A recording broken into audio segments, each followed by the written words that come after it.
जय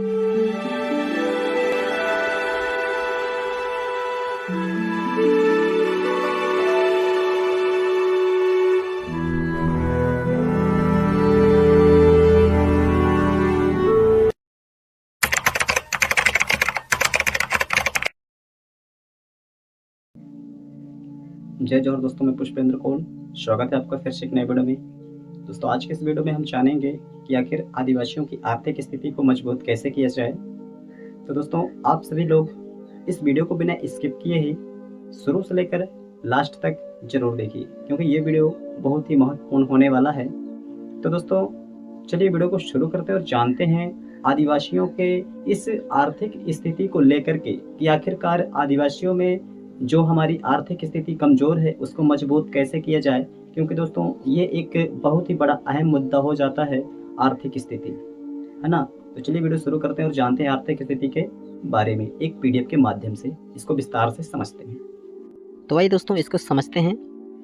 हमने एक ग्रुप का पीडीएफ तैयार किया है जेएस। आप मल्टीपल किसी भी ग्रुप को ले सकते हैं, है ना। तो जेएस ग्रुप के लिए हमने जो तैयार किया है वो इस प्रकार है। आदिवासी सामुदायिक विकास निधि समाज को आर्थिक रूप से मजबूत और आत्मनिर्भर बनाने की एक पहल। प्रस्तुतकर्ता पुष्पेंद्र कौल, यूट्यूबर, आदिवासी संस्कार टीवी। तो दोस्तों, इस योजना का मुख्य उद्देश्य क्या है? योजना का जो मुख्य उद्देश्य है, आइए इसको समझते हैं। आत्मनिर्भरता, आदिवासी समाज को आर्थिक रूप से आत्मनिर्भर और सशक्त बनाना। और स्वरोजगार, स्वरोजगार युवाओं के लिए स्थानीय स्तर पर स्वरोजगार के नए अवसर पैदा करना। और सामुदायिक एकता, सामुदायिक फंड के माध्यम से समाज के लोगों को एक सूत्र में बांधना। स्वावलंबन, स्वावलंबन यानी कि बाहरी निर्भरता को खत्म कर समाज की आंतरिक शक्ति को पहचानना। अब आते हैं इसमें आर्थिक संकल्पना मासिक योगदान पर। तो ये जो आर्थिक संकल्पना मासिक योगदान है, यदि हम इसमें मिनिमम 200 सदस्य मिल करके प्रति माह 100 रुपये का इन्वेस्टमेंट करते हैं अपने इस कम्युनिटी में, तो हमारा जो ये फंड एकत्रित होगा, एक माह में 20,000 का हमारा जो फंड है वो एकत्रित होगा। वहीं यदि हम इसकी वार्षिक काउंटिंग करें तो ये 2,40,000 रुपये का फंड एकत्रित होगा। यदि हम 100 रुपये प्रति माह 200 लोग इसमें प्रति माह इन्वेस्टमेंट करते हैं, डोनेट करते हैं, वहीं यदि हम 100 रुपये और इसमें ऐड कर दें, यानी कि 200 रुपये प्रति माह है, 200 सदस्य यदि देंगे, इसमें जमा करेंगे, तो इसका जो मासिक फंड एकत्रित होगा वो 40,000 रुपये का फंड एकत्रित होगा। वहीं यदि हम इसकी वार्षिक आय जो फंड है वो काउंट करें तो ये 4,80,000 रुपये का फंड जो है तो एकत्रित होगा एक वर्ष में। तो दोस्तों, आप सोच सकते हैं यह छोटा योगदान भविष्य में एक विशाल समाज विकास फंड बनेगा और हमारे आदिवासी समाज के लिए ये कितना उपयोगी हो सकता है।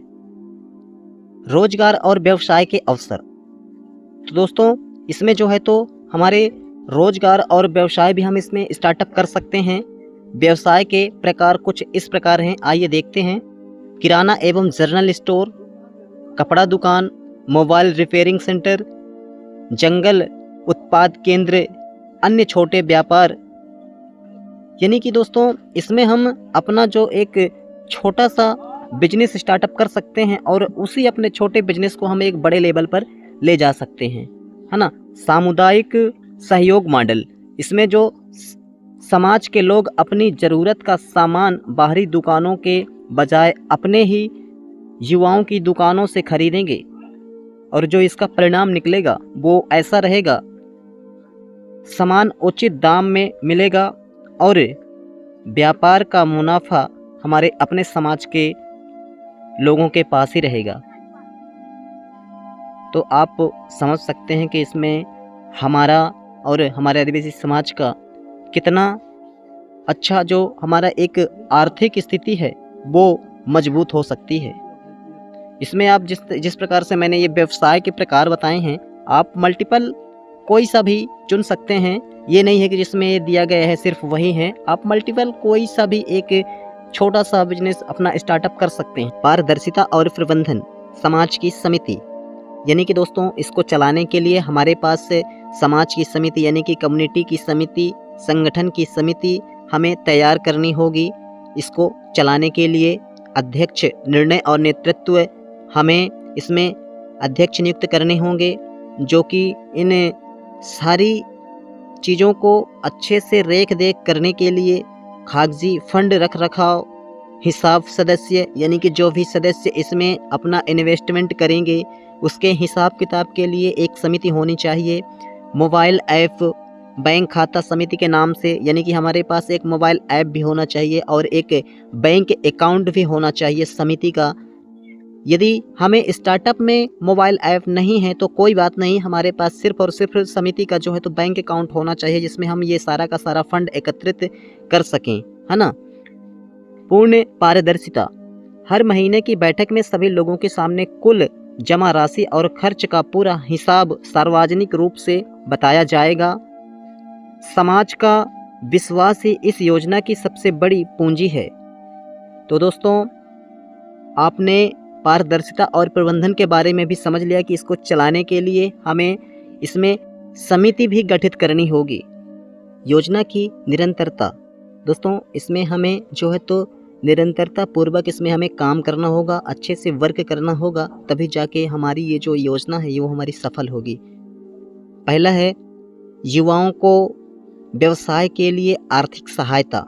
दोस्तों इसमें यह है कि यदि हमारा ये स्टार्टअप हो जाता है तो इसमें हम प्रति वर्ष किसी न किसी एक आदिवासी समाज के लड़के को या लड़की को इसमें हम उसका व्यवसाय स्टार्टअप करने के लिए उसे इसमें से हम फंड दे सकते हैं, है ना। और दूसरा है व्यवसाय का सफल संचालन।